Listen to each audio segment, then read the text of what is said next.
I know what you're thinking. Do we really need another suite of asset allocation ETFs? Vanguard, iShares, and BMO already dominate the marketplace with excellent products. So what could another fund provider possibly have to offer? Although Mackenzie's asset allocation ETFs are similar in many ways to the existing offerings from the big three, they do have a few novel features that set them apart from the others. I'm Justin Bender, Portfolio Manager at PWL Capital in Toronto. In this video, I'll compare the Mackenzie asset allocation ETFs with the Vanguard, iShares, and BMO portfolios to see how they stack up.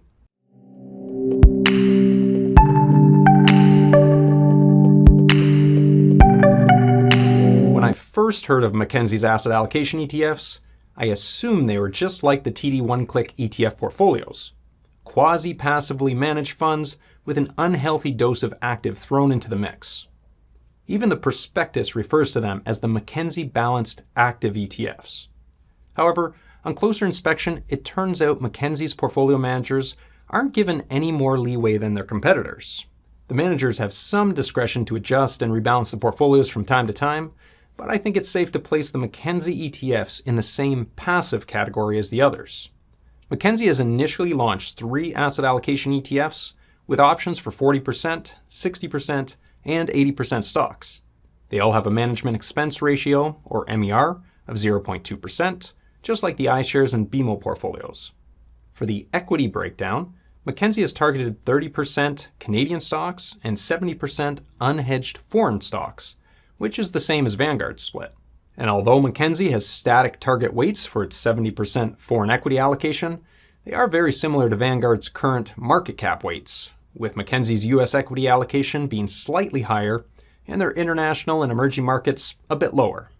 Mackenzie's portfolios include several underlying equity ETFs that track indexes provided by Solactive. These measure the performance of thousands of companies across the globe.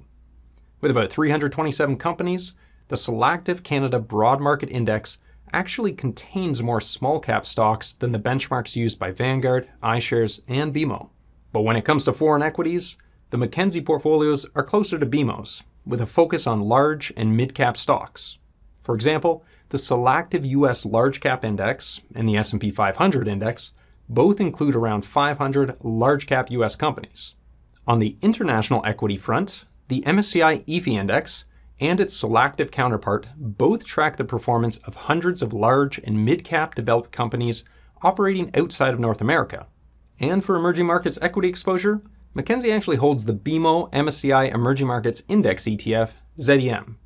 However, they have filed a preliminary prospectus for the Mackenzie Emerging Markets Equity Index ETF, with ticker symbol QEE, and they plan to replace ZEM once this new fund is launched. QEE will track a Solactive large and mid-cap equity index, and like ZEM, it will also hold the underlying stocks directly, resulting in one less layer of unrecoverable foreign withholding taxes across all account types.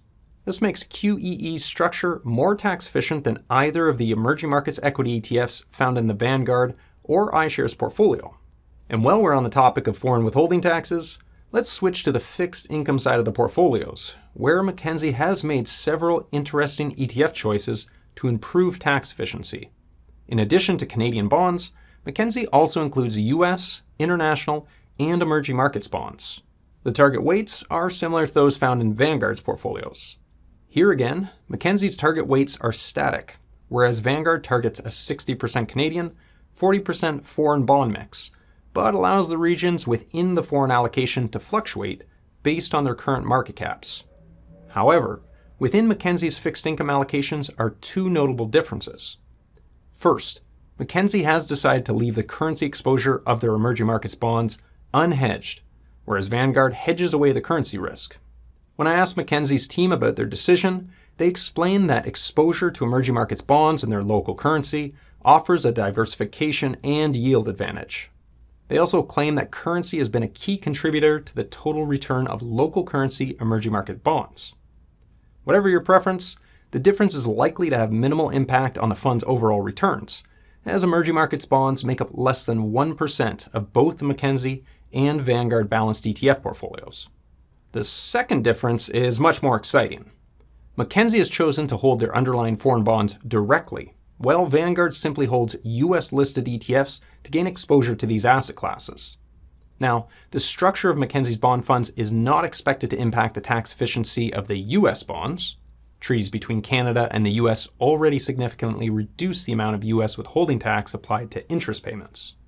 However, it is expected to eliminate the second layer of 15% US withholding tax applied when a Canadian-listed ETF receives distributions from a US-listed ETF that holds foreign bonds. For example, when held in an RSP or TFSA, Mackenzie's International and Emerging Markets Bond ETFs, QDXB and QEBL, would only lose one layer of foreign withholding taxes on interest paid from the foreign countries to Canada. By comparison, investors in Vanguard's International and Emerging Markets Bond ETF, VBG, would be subject to two layers of unrecoverable foreign withholding taxes.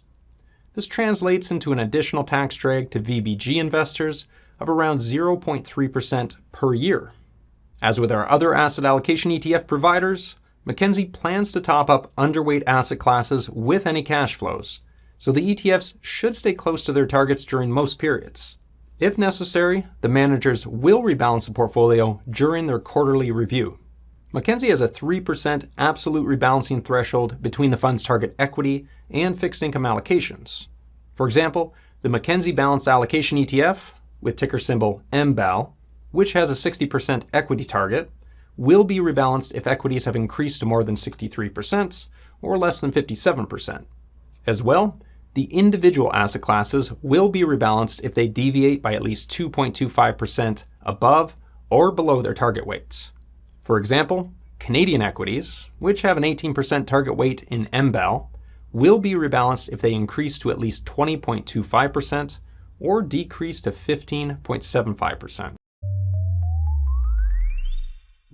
Overall, the Mackenzie asset allocation ETFs have earned a place alongside their counterparts from Vanguard, iShares, and BMO.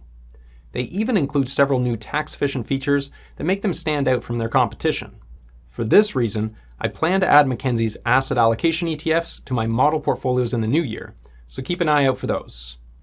As well, after hearing about this video, Mackenzie has offered to contribute to the Sick Kids Foundation, so I just wanted to take a moment to thank them for this donation. I'm Justin Bender, and this is the Canadian Portfolio Manager YouTube channel. We have some great videos being released in the new year, so be sure to subscribe so you don't miss a beat. See you soon.